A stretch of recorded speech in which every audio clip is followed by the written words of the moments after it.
America, my name is Osei-Frimpong. I come to you live every Friday, usually a little bit later than this, but I got to skip town.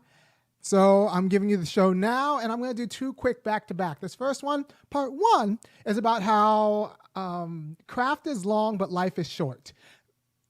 The Latin is art's long, but life is short, and the Greek is craft. And since I can read both, I'm telling you, craft is actually a better understanding of what I'm talking about. So craft is long, but life is short. That means it takes a few generations to learn how to do anything. Anything meaningful takes a few generations. Even things that aren't particularly meaningful, it helps if you have generational knowledge. I mean, there are stories. I mean, it's not an accident that Steph Curry's dad is Del Curry. It's not an accident that the list of second generation basketball players is getting long and long. And it's not just because good genes and they're tall. It's because good footwork and good fundamentals and everything. I mean, there's a famous story of Marinovich's dad who pretty much kind of groomed him to be a quarterback. Didn't do so much of the parenting part, but did the quarterback part. So he was a great quarterback, but an awful kid. And so that was a problem. But the idea is that art is long or craft is long, but life is short. It takes a few generations to learn how to do anything. Even I had a carpenter working on my house for a little bit, and I asked what his dad did. Turns out his dad was a carpenter. You want to know what his stepdad did? Would you believe his stepdad was a carpenter? So what this means is that even something like carpentry, not even something like carpentry is a skill, but even all skills, it takes a few generations. And for Black people, since we were locked out of so much of the labor and craft market, we need to actually design public interventions to make that up, because we'll be competing against people whose grandparents terrified our grandparents out of the game, right? So 50 years ago, something like 75% of the Black workforce was farm work. In the Southern Black workforce was farm workers or /sharecroppers or domestic workers, which means that we're very good at those things generationally. But there are a lot of other things out there, HVAC repair. There's a lot of other things out there that we don't do so well because we didn't have the generational knowledge to learn how to do it, right? So, for example, it would probably be easier for me to teach my daughter how to be a congressperson than it would for me to teach her how to open up her own mechanic shop. That's ridiculous. You would have a better chance of me raising a sitting judge than someone with a roofing business. I can help my daughter become a judge. I can't help my daughter with roofing. I don't know anything about the business. I don't know what to ask. So there are a lot of things. Art is long, takes generations. Even things like cleaning, domestic work, like all of these things, culture matters.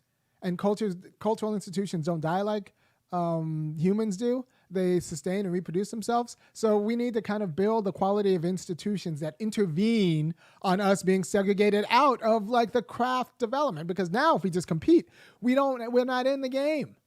We're not in the game. And this actually reminds me of the spelling bee champion, Avant-Garde, the young woman who won the spelling bee champion. And then you read about her and it turns out, her dad was very involved. And shout out to Black dads. We get a lot of crap, but, there are a lot of Black dads doing the most out there. And, you can say a lot about Joe Jackson. You can say a lot about Richard Williams. You could say a lot about Tiger Woods' dad.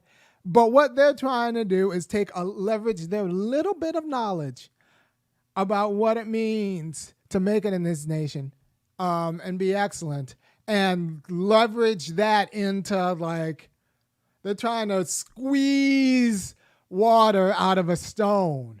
And so I give it up to these Black dads. And being a Black dad myself, I'm trying to intervene on a lot of things for my daughters. The good news is I have cultural resources that not everyone has. But also one of the reasons why I do this video is so that when I'm in the ground, they can come back and look at this and kind of understand why I do what I do with and to them. And also, I do this as a cultural intervention for the idle people at home to understand like the stakes. And so you know like what to do with your kids, right? Because as it stands, America, as it's groomed, isn't groomed for us to be excellent or particularly successful. It's groomed for us to kiss white ass. And if you don't want that to be your life and you want that to be your kid's life, you can get some money doing that. But I'd rather squeeze out a living and some dignity in this life that doesn't involve doing that. And by the way, depending on who you talk to, speaking like this makes me down white unemployable. So go ahead and go down to www.funkyacademic.com and kick in $5, $15, or $50 a month to help me to help me stage this cultural intervention that you so desperately need and appreciate. Right? So craft is long, but life is short. So everything you need to learn how to do, it takes a few generations. And since we were locked out of doing so much for so long and terrorized out of doing so much and for so long, and actually we were actively taught to do so much badly, especially culturally, we were actively taught to kiss white butt and to eke out life that way, then we have a lot of generational interventions to do to kind of wrestle dignity out of our lives. And with that, I'm going to hit the opening. To the beat, y'all. Yeah. Sound good to me. Never change the ways for the world or the government. If I was the president, then I would state facts. You leave it up to me, I paint the White House black and it can feature in your front. To the beat, y'all. So a lot of things that seem normal to one class of people will not seem normal, will seem aberrant at another. I remember, I'll be honest, like, my parents were good. They were doing the best they had. I don't think I understood what like no BS parenting was until, because my dad, my parents divorced pretty early. He was kind of a no BS African immigrant. So like that would have been something, but like they split when I was young until I got to Berkeley. And then I saw the way these kids were parented and the intentionality that went into making some of these students at Berkeley. And I was like, oh, wow, I just kind of lucked my way into this. And so like now I kind of studied them and studied their parents and all that. And I'm pretty good with my kids. But in terms of just the quality of intentionality and institutional intervention that goes into, especially like, for example, the immigrants kids, because the institutions, a lot of white kids get very well based on institutions, but they don't know that's the institutions that's doing their work. They think it's their freedom. And so like, especially liberals, don't follow them because they screw up their kids. Now conservatives do it badly because they put awful content in their kids. But at least they do it intentionally. Like there's an intention. But immigrants are kind of trying to recent what you get in the United States is a lot of upper class immigrants from other places who are used to ruling their other places, and then they come here and then rule aspire to rule here. So it's a little bit different, but there's quality of intentionality and to the parenting that's not obvious.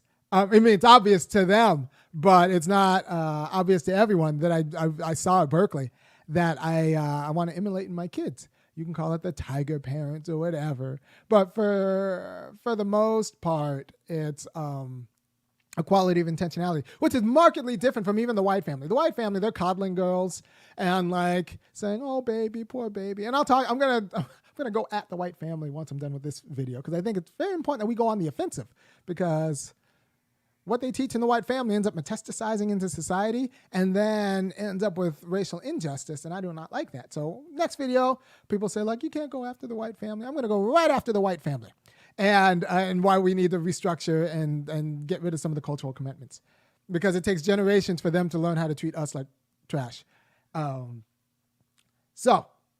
Art is long or craft is long, but life is short. We need both the general education of how to be a good citizen, a thoughtful and engaged and wise citizen, which I hope I try to disseminate to you guys every Friday for, 15, 20 minutes. It sticks. But we also need the specific knowledge. For example, my daughter's a violinist. She's 6. She's a pretty good violinist. And the only reason she's so good is because I spent some time in the classical music world and I know how to teach. I just know how, good violinists kind of go about the craft, right? Not that I played the violinist, I played the oboe, but like I was around violinists, I know the kind of seriousness and what to look for, and so like I can school her, and then my other daughter's a really good cellist, right? For the same reason. If your daughter, black person, is trying to compete with my daughter, they're going to lose. Unless you yourself have like the quality of experience and intensity that I'm bringing to the game. Like that's just how, like, that's your, it doesn't matter how hard your kid tries. If they're going to have bad habits, what happens? Like, think about it. Black people, you know, or athletes know this. If you have a bad habit, it doesn't matter how hard you try. It doesn't matter how hard you practice. You have a bad habit. You might be actually making yourself worse. Something that someone knowledgeable, a coach, could come out, point to you, see, say 5 words and fix, or you could just keep it forever. Because nobody took the time to like say like, well, you know, square up your shoulders this way or that. Like, so it's not just that with music or sports. It's that with a lot of things in life, right? And nobody's going to correct black people. Nobody's going to be that coach that says 5 words. So we will hustle harder, screw up our whole lives, die young and stressed out and blaming ourselves for not hustling hard enough. Meanwhile, they'll keep that secret knowledge inside. And one of the reasons why I think, you know, me yapping is so important, because I try to get that secret knowledge all out. I try to tell all the secrets here to, because I'm a Democrat. I want everyone to know everything, but I also want black people to know everything, all the secrets, and tell the whole truth, so that we could stage some of these generational interventions, because that's what it's going to take, a public intervention to catch us up, but also to take them down a peg, because justice is going to entail all of that, because their excellence is premised on our degradation. And you better believe that they learn the system, how to reproduce our degradation just as much as they learn how to reproduce their excellence. And by them, I'm talking about white people. So, craft is long, but life is short. Parents are very important, and generational knowledge is very important. And specific skills are very important, and the tenacity is very important, because it's going to take tenacious. But also, we need to stage the quality of public programs so that every black parent doesn't have to know everything about everything. And if you have the quality of public programs, we can outsource some of that work to a network, to a publicly funded network, in the same way that, like, for example, like I said, my kids are very good string players. We were at a camp a few weeks ago, and someone was talking about how their very high-class school district has Suzuki string courses for kindergartners through 3rd grade. Everyone gets Suzuki violin or cello in kindergarten through 3rd grade, or piano, right? So if that were the case in my public school system here, that would save me hours a day of what I have to do with my children. So the idea that you could kind of outsource this would be good for everyone, but if we don't, we end up privatizing this burden, and I end up having to do it all with my kids. And I do, and my kids are excellent for it, but it's a lot of work, right? Like I could be writing more, but instead I'm walking my kid through scales and long tones, which is great for her and great for me, but like I could be writing more. I could be reading like a little bit harder text. So I do that because I have to do a generational intervention for my kids. But ideally, we want some of these things institutionalized. And we've been locked out of them. That's the most important thing, because we talk a lot about generational wealth and how we were locked out of generational wealth through the GI Bill and all that. But also, it's just generational cultural artifacts. I study philosophy, and a lot of philosophy students are 2nd generation academics. Right? A lot of dentists, it turns out, are 2nd generation dentists, and a lot of pharmacists are 2nd generation pharmacists. Those two things kind of pass through. But a lot of philosophers are 2nd generation academics. So their parents weren't necessarily philosophers, but their parents like have a PhD in something else, right? So these generational inheritances, it's not just money. It's a cultural disposition, how to study, how to take notes. Like so much is culturally informed. And people will lie about these culturally informed. One, they'll lie to themselves, they'll lie about their kids, and they'll just be like, oh, it's natural. No. I remember the first time I knew that, like, just not the first time, but one of the clearest times I knew that, like, these people lie about everything. They don't even know. I was talking to this woman, and she was kind of a big deal philosopher. And she was like, I don't even know how I got started in philosophy. She's, chair of a department or whatever. She's like, I don't even know. And she studies epistemology, the study of knowledge. I don't even know how I got started in philosophy. I came in English major. And I was like, your last name looks familiar. So I did some search. Her dad was was a philosophy PhD and dean of the school, a very nice school, right? So she has the audacity to tell me, like, I was an undergrad at the time. She has no idea how she became a philosopher. Meanwhile, her dad is a whole philosopher. She's like, yeah, but I didn't want to do it. I was like, yeah, but you can't tell people that you have no idea how that happened. Like, it wasn't a clerical error. People just assumed that you were going to become a philosopher. So they groomed you a certain way, and then you become one. And now, like, you make good money being a philosopher. So so don't trust white people to tell you the truth about anything, because they're not the most self-reflective people. So they're not going to tell you the truth about the cultural inheritances that kind of went into making who they were, especially liberals. I find liberals to be worse than conservatives about this. At least conservatives know that institutions produce people. So think about what it means to stage a community-wide intervention. And it's got to be publicly funded, because we don't have the disposable income to privatize the quality of public interventions we need. But we need to think in terms of, we need a public intervention to intervene on, like, our awareness of craft, right? I remember I saw a posting for a governing position on a board, but they wanted, it was having to do with heating and cooling, and they wanted someone with 12 years heating and cooling experience. And I'm like, well, the only people who are going to have 12 years heating and cooling experience who are going to be interested are going to be people whose parents were in heating and cooling, or somehow general contractors. And it turns out there are a lot of white people whose parents were general contractors, and then they got their wastrel nephews heating and cooling jobs. And by the way, I look at this stimulus bill. I might have said this before, but there's a $3.5 trillion stimulus bill coming down the pike. But unless it comes with reparations or set-asides for black people, descendants of slaves preferably, that money all just ends up going to white uncles and then their wastrel nephews. That's just like the Obama money, the Obama stimulus money. So we'll get the goods, as in like the roads and stuff, but we won't be building them, because it'll be the people who get the contract, who know how to fill out the forms, and who have the forms already saved from when their grandfather filled out the forms to get contracts from Reagan. So they already have the forms already ready to go. They just have to tweak some things. Those people aren't going to be us, right? So you need to stage cultural interventions, because art is long. Even getting contracts, the act of getting a contract is long. Like, you might be a good carpenter, you might be a good agent, sports agent, but it turns out that your dad was a general contractor.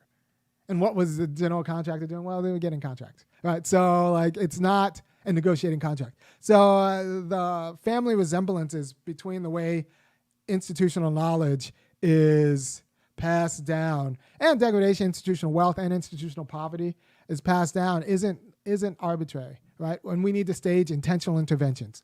So thank you for your time. And I'm talking about intentional interventions both with your own kid, and you need to think in terms of the community. Real quickly, I do want to talk about the spelling bee champion. All right, so that spelling bee champion, dad, serious guy, right? He's like, we're going to do this. She was spelling 13,000 words, so 7 hours a day she was spelling for the last few years. She had a coach. The coach was a white guy from Yale who was also a spelling bee champion. And the runner-up had the same coach, white guy from Yale. So this black dad hunts down a white guy from Yale spelling bee champion. And there's this notion, well, you know, we don't need white people. We could have done it. We could have done it ourselves. No. no, if they didn't get this guy from Yale, who was himself a spelling bee runner-up champion, who now coaches to train their daughter, they would have lost to whomever else he coached. Right? So yes, we need access to the generational knowledge, and white people have it. So we need access to the knowledge. We need to pry it out of them. What we can't pretend is that that guy's just kind of randomly in our social circle. No. We need to seek him out and somehow compel him to pry open that knowledge, right? Because he's not going to be in the young woman's social circle. He's not going to be in the father's social circle, right? We need to find him and then pry the knowledge out of him. And I don't think you need to be particularly obsequious about it. Like, you don't need to be particularly solicitous. You say, give me that damn knowledge and pry it out of him. And because it's what we need to do. It's justice. As a matter of justice, we need to demand or force the state to compel that knowledge into our people. Because that's what's at stake. And without that knowledge, you don't have a black spelling bee champion. Like, I'm tired of listening to all of these. Even Simone Biles, let's not pretend that Simone Biles had a black coach. Right? So this knowledge is out, we've been locked out of it in our community, and we need to pry it back. And it's not going to happen necessarily through black minds. It's going to be happening through black wills, like wresting the knowledge from white minds. And that's perfectly appropriate. So thank you for your time. If you like what I'm doing, go ahead and go to www.funkyacademic.com and kick in. And make no mistake, these white people will lie or tell white kids something and tell black kids something else, because all you guys have had white teachers who do exactly that. And so we're going to have to, but like these are the puzzles we have to work through. We have to stop pretending that we know everything we need to know because stuff's been kept from us.